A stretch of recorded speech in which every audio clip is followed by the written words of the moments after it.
এইবাৰ সাংসদ দিলীপ শইকীয়াক উভতি ধৰিলে নেমচুৱে। নেমচুক নিষিদ্ধ কৰিব লাগিব বুলি মন্তব্য কৰাৰ পাছতেই জাঙুৰ খাই উঠিছে নেমচুৰ সভাপতি। উশাহ নিশাহ থকালৈকে নেমচুৱে ৰাইজৰ স্বাৰ্থত কাম কৰি যাব বুলি মন্তব্য নেমচুৰ। নেমচুৰ কৰ্মকৰ্তাই বাংলাদেশীক সমৰ্থন নকৰে। 1971 চনৰ 25 মাৰ্চৰ পিছৰ লোকক লৈ ওকালতি নকৰে নেমচুৱে। 1971 চনৰ 25 মাৰ্চৰ পূৰ্বৰ লোকক অন্যায় অত্যাচাৰ কৰিলে প্ৰতিবাদ হ'বই বুলি মন্তব্য সভাপতি বদৰুল ইছলামৰ। অসমৰ বিভিন্ন ঠাইত ধৰ্মীয় সংখ্যালঘু লোকসকলক বাছি বাছি যি উচ্ছেদ কৰি আছে, যি ভাৰতীয় মানুহক, ভাৰতীয় মুছলমানসকলক পুছবেক কৰি আছে সন্দেহযুক্ত বাংলাদেশীৰ নামত, তাৰ প্ৰতিবাদ কৰি যোৱাকালি আমি গুৱাহাটীৰ চচলত অৱস্থান ধৰ্মঘট কাৰ্যসূচী ৰূপায়ণ কৰিছিলোঁ।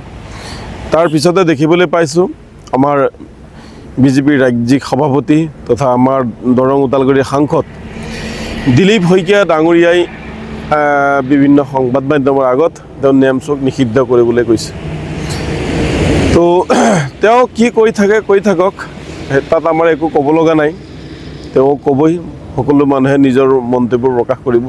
কিন্তু এতিয়া আমাৰ কাম হৈছে যে যিসকল নিপীড়িত, বঞ্চিত, লাঞ্ছিত মুছলমান লোক আছে তেওঁলোকক আমি সুৰক্ষাৰ ব্যৱস্থা কৰা, তেওঁলোকৰ নিৰাপত্তাৰ স্বাৰ্থত আমি কাম কৰা। আমি এনেকুৱা উগ্ৰপন্থী সংগঠন নহয়, আমি কোনো সন্ত্ৰাসবাদী সংগঠন নহয়, আমি কোনো বেয়া কাম কৰা সংগঠন নহয়। আমি ছাত্ৰ সংগঠন হিচাপে সদায় অন্যায়ৰ বিৰুদ্ধে আমি মাত মাতি আহিছোঁ, মাতি যাম। ন্যায়ৰ স্বাৰ্থত আমি মাত মাতি আহিছোঁ, আমি মাত মাতি যাম। আমি সদায় ৰাইজক লগত লৈ ৰাইজৰ স্বাৰ্থত আমি কাম কৰোঁ। আমি অসমীয়া ভাষা, কলা, কৃষ্টি, সংস্কৃতিৰ স্বাৰ্থত আমি কাম কৰোঁ। আজিলৈকে আমি কোনো ধৰণৰ অসম বিৰোধী মন্তব্য কৰা নাই। দেশৰ অখণ্ডতাৰ প্ৰতি ভাবুকি বুলি তেওঁ কৈছে, আমি একো তেনেকুৱা কাম কৰা নাই। আমি কোনো বাংলাদেশীৰ স্বাৰ্থত আমি কাম কৰা নাই। আমি কৈ আছোঁ যে 1971 চনৰ 25 মাৰ্চৰ পিছত যিসকল লোক আহিছে, সি হিন্দুৱেই হওক, সি মুছলমানেই হওক, আপোনালোকে আইনগতভাৱে বহিষ্কাৰ কৰক। আৰু 1971 চনৰ 25 মাৰ্চৰ পূৰ্বৰ যিসকল লোক আছে তেওঁলোকক আপোনালোকে সমদৃষ্টিৰে চাওক, তেওঁলোকক ভাৰতীয় হিচাপে তেওঁলোকক সম্পূৰ্ণ মান মৰ্যাদা, সম অধিকাৰ, সম উন্নয়ন দিয়ক। যিসকল লোকক আপোনালোকে উচ্ছেদ কৰিছে ইতিমধ্যে তেওঁলোক ভাৰতীয় নাগৰিক হয়, তেওঁলোক এজনো বাংলাদেশী নহয়। গতিকে ভাৰতীয় নাগৰিক যিহেতু হয়, ভাৰতীয় নাগৰিকক সুৰক্ষা দিয়া, নিৰাপত্তা দিয়া, ভূমি দিয়া, ঘৰ দিয়া, বিদ্যুৎ দিয়া, বিদ্যালয় দিয়া, চিকিৎসা দিয়া, সকলো সা সুবিধা দিয়াৰ দায়িত্ব চৰকাৰৰ আছিল। আমি উচ্ছেদৰ বিৰোধ নকৰোঁ। যদি উচ্ছেদ কৰিব লগা আছিল তেতিয়াহ'লে চৰকাৰে আগতে পুনৰ সংস্থাপনৰ ব্যৱস্থাটো কৰি ল'ব লাগিছিল।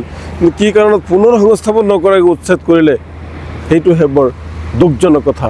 চৰকাৰৰ প্ৰয়োজন হ'লে চৰকাৰে উচ্ছেদ কৰিব, কিন্তু তাৰ আগতে মানুহ ক'লৈ যাব, কি কৰিব? ভাৰতীয় মানুহ যিহেতু, ভাৰত চৰকাৰৰ দায়িত্ব আছে, অসম চৰকাৰৰ দায়িত্ব আছে, তেওঁলোকক থাকিবলৈ দিয়া, তেওঁলোকক খাবলৈ দিয়া, তেওঁলোকক খোৱাৰ ব্যৱস্থা কৰি দিয়া। গতিকে এইখিনি আগতে কৰি ল'ব লাগিছিল। গতিকে দিলীপ শইকীয়া ডাঙৰীয়াই কি কৰে কৰি থাকক। আমি ৰাইজৰ লগত আছোঁ, ৰাইজৰ স্বাৰ্থত আছোঁ। ৰাইজৰ যেতিয়া অন্যায় হয় আমি ৰাইজৰ লগত আমি কাম কৰি যাম। আমি ৰাইজৰ হকে আমি সদায় মাত মাতি যাম। আমাৰ কণ্ঠ কোনেও বন্ধ কৰিব নোৱাৰে। আমাৰ গণতান্ত্ৰিক কণ্ঠ, এই কণ্ঠক কোনেও ৰুদ্ধ কৰিব নোৱাৰে।